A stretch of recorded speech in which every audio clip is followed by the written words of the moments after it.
Écoutez, au début de cette interview, je l'ai dit, personne, je pense que personne aux Comores ne va être emmené à la maison d'arrêt et se sentir libéré, sauf la seule et unique personne qui se sentait en danger de mort ou qui a subi d'énormes séquelles. Donc, oui, j'ai vraiment été maltraitée, je juge. Aujourd'hui, je le dis pas pour moi parce que je ne veux pas une certaine pitié ou quoi que ce soit. Comme je l'ai dit, cette interview, c'est plutôt au cas où, si je venais à mourir, si quelque chose de mal venait à se passer, je pense que je me serais tue longtemps. D'accord? Mais j'espère que tout ce qui s'est passé pour moi ne reviendra pas un jour. C'est pour ça que j'ai décidé aujourd'hui d'en parler. Parce que j'estime que au niveau des Comores, surtout sur tout ce qui est agression, l'intimidation prime. L'intimidation a toujours primé.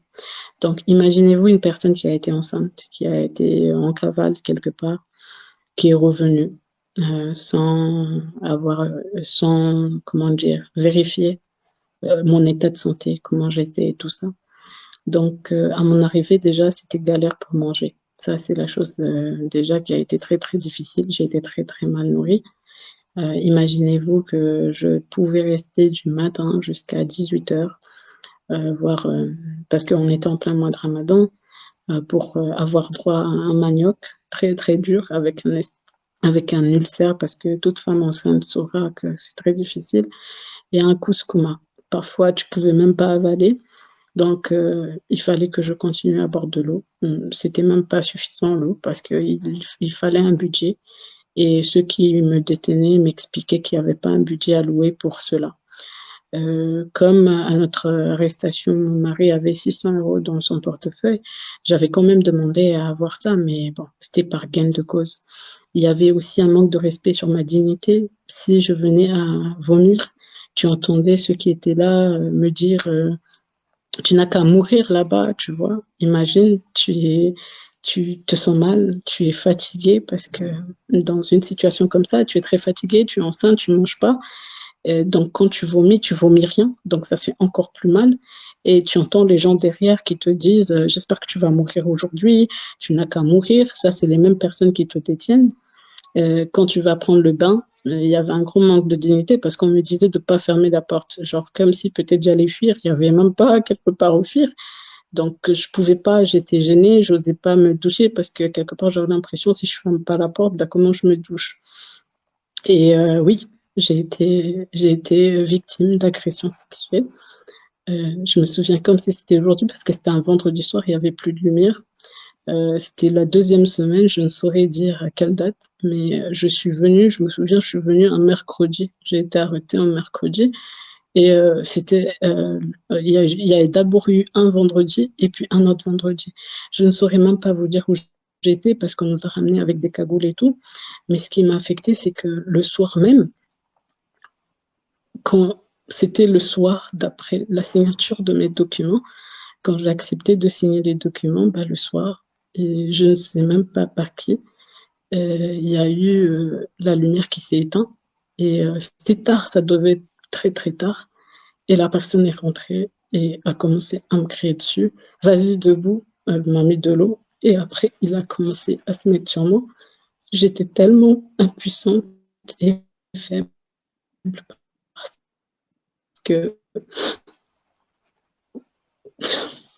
parce que, excusez-moi, j'étais fatiguée. Et je vous espérais que si je criais, il y aurait quelqu'un qui m'entendrait, mais il n'y avait personne parce que mon mari, en fait, dans cette maison, il y avait été détenu mon mari, il y avait Norena, il y avait Cheikh aussi, un cousin à moi. Donc, ils ont tous été libérés. Je crois que c'était la veille ou à 2 jours avant. Et après, voilà, il a fait ce qu'il voulait faire et il est reparti. J'avais très mal, j'avais très très mal. Normalement, les gens qui nous gardaient, ils changeaient chaque jour. C'était pas les mêmes personnes tous les jours. Le lendemain, il y a quelqu'un qui est venu. Il m'a trouvé dans l'état où j'étais. Et j'avais très mal au ventre, je saignais. Et il a dit non, non, non, non, je reste pas. tard dans la nuit, il a appelé, je crois, son chef qui était le subordonné de Solar, qui a dit non, je ne vais pas rester ici, je ne veux pas rester avec une personne qui est susceptible de mourir et qu'après ça retombe sur moi. Je ne connais pas son nom, mais c'est l'une des personnes qui a eu tellement pitié de moi. Pour vous dire, j'ai tellement saigné le soir-là, j'ai tellement eu mal. Il est venu, il s'est assis, il a ouvert la porte. Il n'avait pas le droit d'ouvrir la porte parce que si on le retrouvait dans cette situation, il serait éradié de son poste. Et il s'est assis parce que je dormais pas de douleur. Il s'est assis par terre. Il me regardait comme ça, en train de souffrir. Il savait pas quoi faire. Il stressait toute sa vie parce que il se disait, il se sentait genre victime. Il avait l'impression qu'on allait lui remettre ce qui s'est passé sur moi, sur sa tête. Donc après, il a commencé à lire le Coran et à me dire de patienter et à me dire que il voudrait m'aider, mais il sait que je sais très bien que ses boss pourraient le tuer pour ça. Donc, il a essayé de mettre un peu de pression en expliquant que je n'allais pas bien. Il a même menti. Il a dit que j'avais essayé de me suicider juste pour avoir ne serait-ce la pitié qu'on puisse me ramener à l'hôpital. Malheureusement, personne n'a réagi. Et comme il avait peur, bah, il est venu. Il est resté assis à me regarder et à prier. Et puis, il me disait de dire le Coran et tout ça. Il a fait de l'eau chaude. Il m'a donné. Il a essayé de me ramener aux toilettes. Alors, imaginez-vous que j'étais obligée de rentrer aux toilettes avec un homme qui ne m'avait pas vu juste parce que j'étais dans un sale état. Et il a dit, il peut pas. Il a expliqué à ses boss, je peux pas rester. Il a commencé à crier au téléphone. C'était vers minuit, 1h du matin. Et je te jure que le gars-là, il a prié toute sa vie pour pas que je meure ce jour-là. Parce qu'il se disait que si je mourais, ça serait sur lui que ça allait retomber. Et il a plus accepté de revenir. Il a plus accepté, je connaissais pas du tout son nom, mais alhamdoulilah, je sais que s'il voit ça, il va se reconnaître. Je le remercie quelque part. Tellement je galérais de faim le 3e jour après mon arrivée parce que j'avais pas le droit d'aller à l'hôpital. J'ai dû mentir. J'ai dû dire que je sentais pas le bébé bouger ou un truc comme ça, sachant qu'à 3 mois, tu sens pas un bébé, mais j'avais tellement mal, j'avais tellement faim. Je voulais juste aller à l'hôpital pour, c'était même pas pour être auscultée, hein. C'était juste pour que le docteur leur dise qu'il faut la donner à manger. Donc, une fois arrivé à l'hôpital, ben, ils étaient là, ils sortaient pas, donc j'ai vu la gynéco. J'ai essayé de lui dire indirectement, s'il te plaît, dis-leur de me donner juste à manger. Parce que j'avais très faim et ça me faisait mal parce que normalement, j'ai un ulcère. Donc, si je mange pas même quelque chose après 2 heures, déjà de normal, quand je suis pas enceinte, je vomis, je galère beaucoup, j'ai des douleurs atroces au niveau de la poitrine et de derrière. Alors, imaginez encore quand tu manges pas encore, quand tu es enceinte.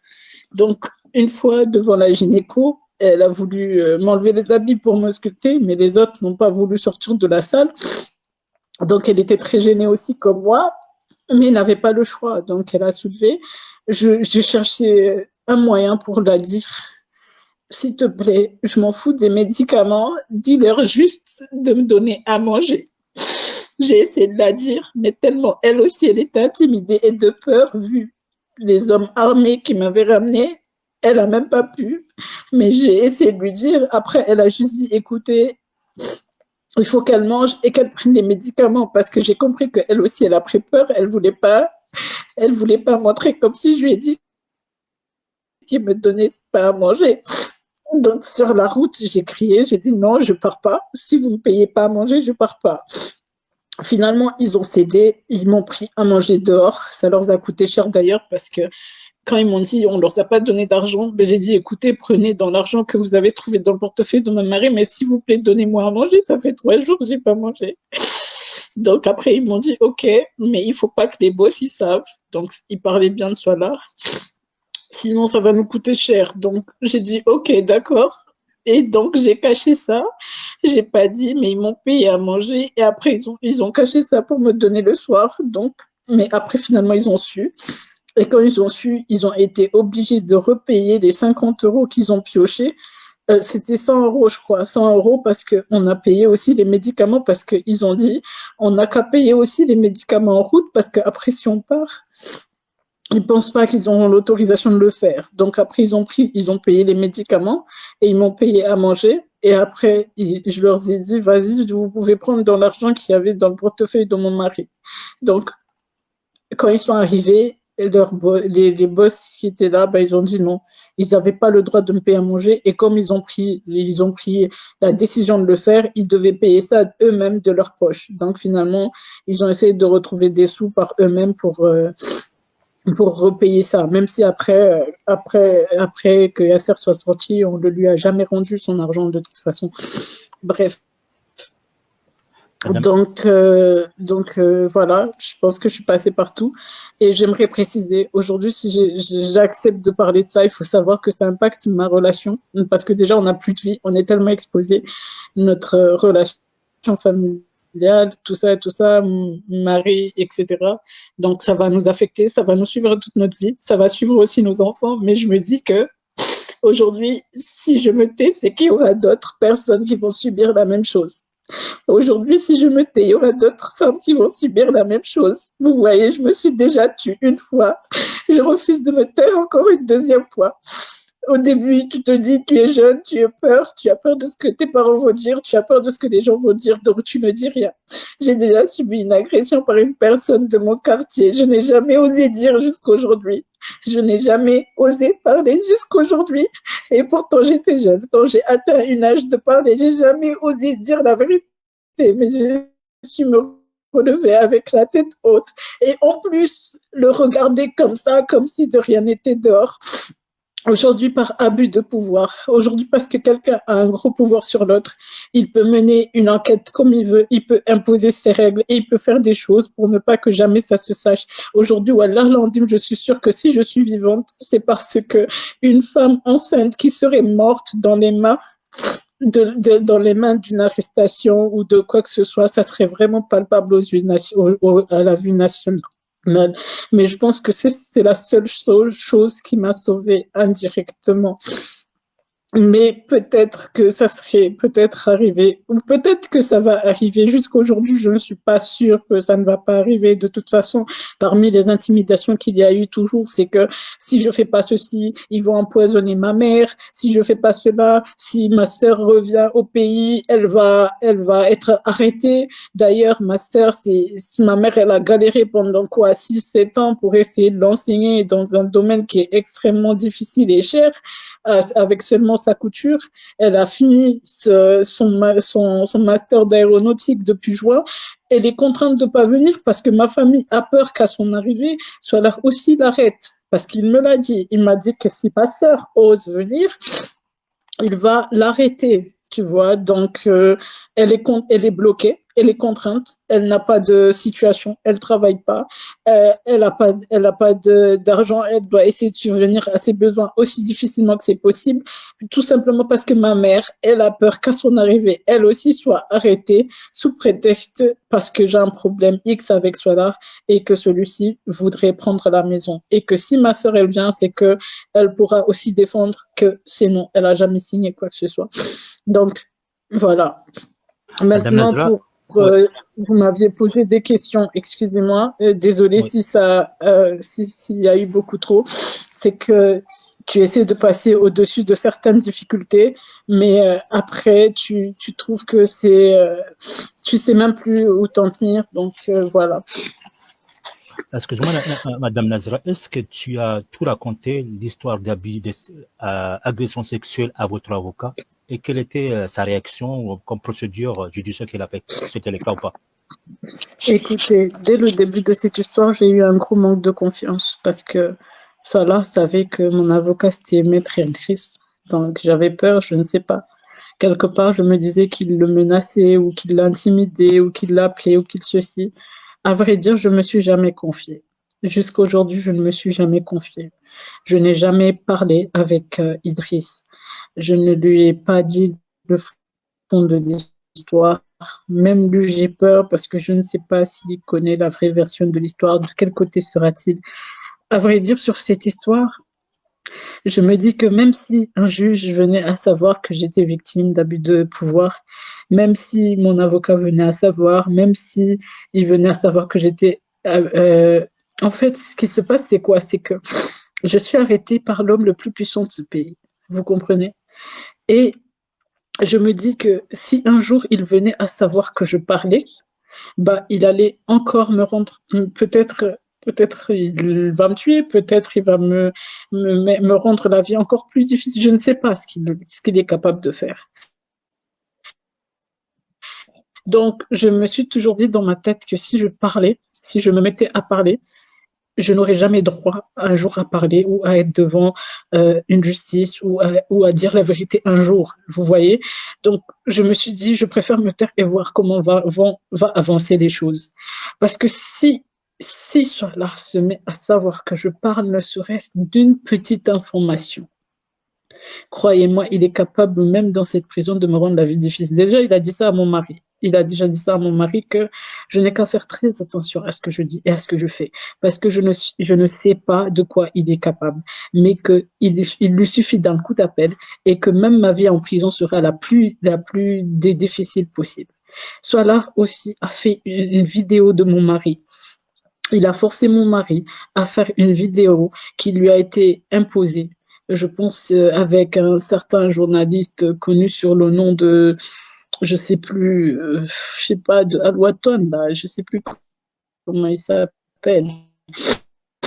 Il lui a, il lui a imposé de faire un interview, je pense, qui m'incriminait. Mon mari a fait ça juste parce qu'il espérait que celui-ci allait me rendre, disons, qu'il allait apaiser les choses, qu'il allait arrêter son acharnement sur moi ou ceci. Donc, il a accepté de faire la vidéo contre ne serait-ce que mon souffle. Je sais pas dire si c'est mon souffle ou contre ma vie quelque part, contre ma vie. Donc, il a pris un journaliste qui collabore beaucoup avec eux euh, pour aller, euh, pour aller poser des questions qui seraient un petit peu comme tout à fait normales, qui allaient m'incriminer. Vous savez que si la population venait à voir des déclarations de mon mari sur moi, ben, tout le monde va y croire. Tout le monde va cesser d'avoir des doutes, tout le monde va y croire. Donc, voilà, il y a plusieurs choses qu'il a pour me faire du chantage. Donc, je me suis dit, et si je parle à mon avocat et que je lui dis la vérité, et que un jour, et que lui, peut-être, je ne sais pas, il décide de réagir, ou il décide de porter plainte, ou il décide de faire quelque chose, et qu'il venait à savoir, tant que je ne serai pas devant un juge, bah, automatiquement, je tombe. Je serai encore plus profond que là où je suis aujourd'hui. Et peut-être que les menaces qu'il m'a dit, parce qu'il m'a dit que c'est très simple, hein, c'est très simple de mettre un poison à une personne chez lui, d'accord? Donc peut-être qu'il va aller empoisonner ma mère, comme il l'a dit, ou peut-être qu'il va s'en prendre à ma petite sœur qui vient à peine, imaginez-vous, une jeune fille qui a à peine 27 ans, 26 ans, qui vient de finir cette étude, qui était enthousiasmée de rentrer au pays pour commencer à travailler ou aider un peu sa mère après tant de difficultés d'enseignement, qui se retrouve bloqué dans un pays qui n'est pas le sien, tout simplement par peur qu'on l'arrête dans son propre pays, tout simplement par peur qu'on lui gâche la vie dans son propre pays. Donc, quand je pense à tout ça, quand je pense à ma mère, quand je pense à ma famille, quand je pense à toutes les personnes sur lesquelles il a dit il est capable de faire, ils m'ont dit ils sont capables même de mettre le feu chez moi. Donc, est-ce que je me dis, si j'ai fait l'erreur de parler et que ça fuite avant même que je puisse en parler quelque part, bah dans ce cas-là, c'est mort pour moi.